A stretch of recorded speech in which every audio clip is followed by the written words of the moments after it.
इसी प्रोग्राम के क्रम में मैं आप सभी को बताना चाहता हूं कि आज का जो हमारा टॉपिक है विश्व मधुमेह दिवस। डायबिटीज़ का जो रोल है हमारे देश में, इस विश्व में या हमारे शरीर के लिए, वो बहुत ही महत्वपूर्ण है। और जितने भी आप समझिए कि हमारे पूरे देश में इस समय डायबिटीज़ की जो मरीजों की मात्रा है वो बहुत बड़े लेवल पर पहुंच चुकी है। और डायबिटीज़ को कंट्रोल करना भी आज हमारे लिए बहुत आवश्यक है, क्योंकि इसमें हमारे शरीर का तो नुकसान होता ही है। हमारी जो घर की आर्थिक स्थिति है, चाहे वो दवाइयों के रूप में हो, चाहे गलत खान पान के रूप में हो, चाहे पारिवारिक व्यवस्था के रूप में हो, इन सब पर भी बहुत ही बुरा प्रभाव पड़ता है। डायबिटीज़ एक ऐसी बीमारी है जिसको हम दीमक कह सकते हैं, और ये धीरे धीरे हमारे शरीर को गुनती है। हमारी आँखों से कम दिखने लगता है, हमारी पाचन क्रिया खराब हो जाती है, हमें बार बार भूख लगती है, बार बार पेशाब जाना होता है, और कई सारी ऐसी बीमारियों का खतरा बना रहता है, जैसे हार्ट अटैक, लकवा की परेशानी, जिसमें कि मरीज की दवाइयाँ जीवन भर चलती रहती हैं।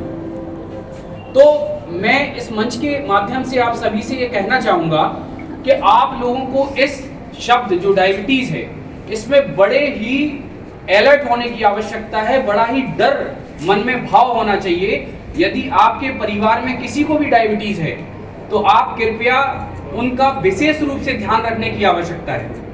और मैं समझता हूँ कि हर घर में, हर परिवार में एक सदस्य कहीं ना कहीं डायबिटीज़ से पीड़ित है, और इसके जिम्मेदार हम खुद हैं। हमारा खान पान है, हमारा नियमित भोजन है, नियमित दिनचर्या है। हमने, जैसे मैं बताना चाहूँगा कि आज से 100 साल पहले, 50 साल पहले लोग 10-10, 20-20 रोटियां एक साथ खाया जाया करते थे, 18-18 घंटे की मेहनत कर लेते थे। और आज के समय में हम 8 घंटा काम करके ये सोचते हैं कि हमने बहुत बड़ा तीर मार लिया। इसका कारण ये है कि हम मानसिक तौर पे भी हम तनाव में हैं, शारीरिक रूप से भी हम तनाव में हैं, और जो आज का समय जो मानसिक तनाव है जिसको हम कहेंगे, वो भी बड़ा ही खतरनाक स्थिति में है।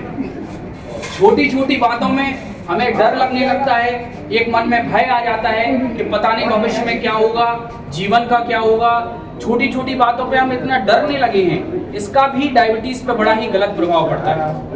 सबसे पहले यदि मैं खान पान की बात करूं, खान पान की यदि मैं बात करता हूं, आप इस मंच से एक प्रण लेके जाइए कि आप अपने घर में मैदा का सेवन बिल्कुल बंद करिए। मैदा आप समझिए एक जहर है, जैसा राष्ट्रीय गुटखा या पान तंबाकू है, वैसा आज के समय में मैदा को आप समझिए, क्योंकि ना तो हमारी पाचन की शक्ति उतनी बची है।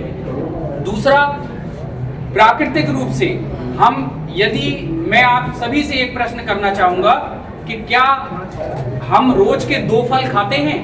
हाथ उठाइए, कितने लोग 2 फल खाते हैं? हाथ उठाओ। 2 व्यक्तियों ने हाथ उठाए, और ये बिल्कुल 18-20 साल के लड़के हैं। तो 2 फल जो व्यक्ति खा रहा है और 250 ग्राम हरी सब्जी खा रहा है, समझिए वो इस जीवन में बहुत स्वस्थ है।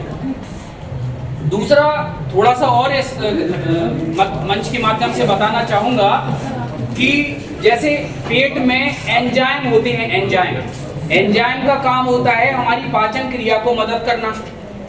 अब हमें प्रकृति से, फल से या सब्जियों से भी एंजाइम मिलता है। हम सर्वप्रथम क्या करते हैं, तेल में भून दिया सब्जी, बेचारे एंजाइम मर गए, फिर मसाले डाल दिए, सो और मर गए। अब हमने मराया खाना खाया। लोग कहते हैं कि भाई उबला खाना खाओ, लेकिन हम भुना हुआ या मरा हुआ खाना खाते हैं तो हमें 4 घंटे 5 घंटे भूख नहीं लगती।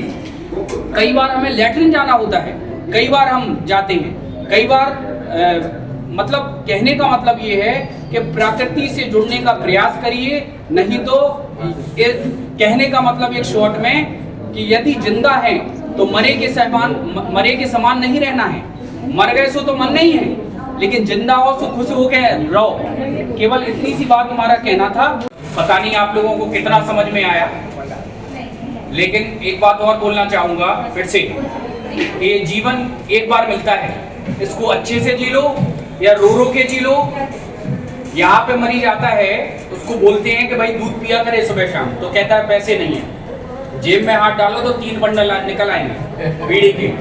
तो कहने का मतलब ये है कि आप किसको मूर्ख बना रहे हैं? अपने आप को। किसको दुखी कर रहे हैं? अपने आप को। पूरे परिवार को आप बर्बाद कर रहे हैं। तो कहने का मतलब है कि विशेष रूप से आप डायबिटीज का ध्यान रखिए।